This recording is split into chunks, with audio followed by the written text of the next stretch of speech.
आज चैतन्यनगर परिसरामध्ये जो एअरपोर्टला लागून जो मॉर्निंग ट्रॅक आहे, वॉकिंग ट्रॅक आहे, त्या ट्रॅकच्या मेंटेनन्स संदर्भात आसना मॉर्निंग वॉक ग्रुपच्या वतीने आनंदरावजी कल्याणकर यांनी जे आज उपोषण या ठिकाणी लाक्षणिक उपोषण केलं होतं, त्याला नांदेड शहर व जिल्हा काँग्रेस कमिटीच्या वतीने आम्ही या ठिकाणी पाठिंबा दिलेला आहे।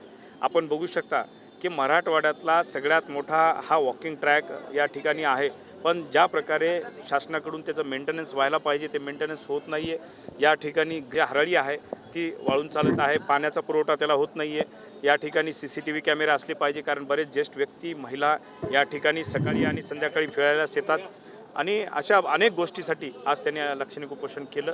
निश्चितच प्रशासनाने त्याची दखल घ्यावी आणि मी सुद्धा माननीय जिल्हाधिकारी महोदयाला त्या ठिकाणी बोलणार आहे, महानगरपालिकेचे जे आयुक्त आहेत त्यांना बोलणार आहे आणि ह्या वॉकिंग ट्रॅकची देखभाल दुरुस्ती झाली पाहिजे। या ठिकाणी वॉटरिंग पाणीची व्यवस्था लवकरात लवकर झाली पाहिजे। सिक्युरिटीच्या दृष्टीने CCTV कॅमेरेही या ठिकाणी बसले पाहिजे। अशा सर्व मागण्या कलेक्टर साहेबाकडे आम्ही पोहोचवणार आहोत। एकूण आमच्या 29-30 मागण्या आहेत। त्यापैकी खूप मूलभूत मागण्या आहेत। आरोग्याच्या दृष्टिकोनातून लोक खूप सतर्क झालेले आहेत। जवळपास या मॉर्निंग वॉक साठी 3,500-4,000 हजार लोक सकाळी येतात आणि सायंकाळी 2,000-2,500 हजार लोक या ट्रॅकवर येतात।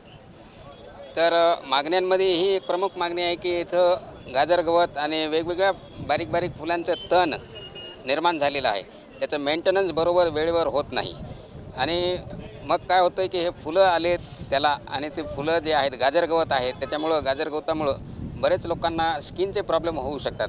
म्हणजे आपण आरोग्य सुदृढ करण्यासाठी येत असताना आरोग्य बिघडण्याची शक्यता जास्त निर्माण झालेली आहे आणि प्रत्येक पिकावर हिरवळीवर हे नैसर्गिकरित्या वेगवेगळे बारीक बारीक बारीक कीटाणू पडत असतात। मग अशा वातावरणामध्ये फिरत असताना चांगला माणूससुद्धा आजारीच पडण्याची शक्यता जास्त आहे।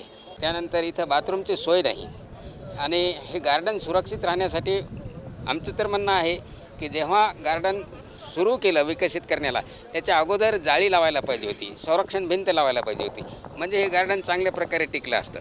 फक्त काम करून घेण्यामध्ये आपण प्रशासन आणि लोक कमी पडत आहेत। एक दबाव ग्रुप असला पाहिजे शहरामध्ये, जे काही प्रश्न सोडवायचे ते लोकांच्या दबावातून सुटतात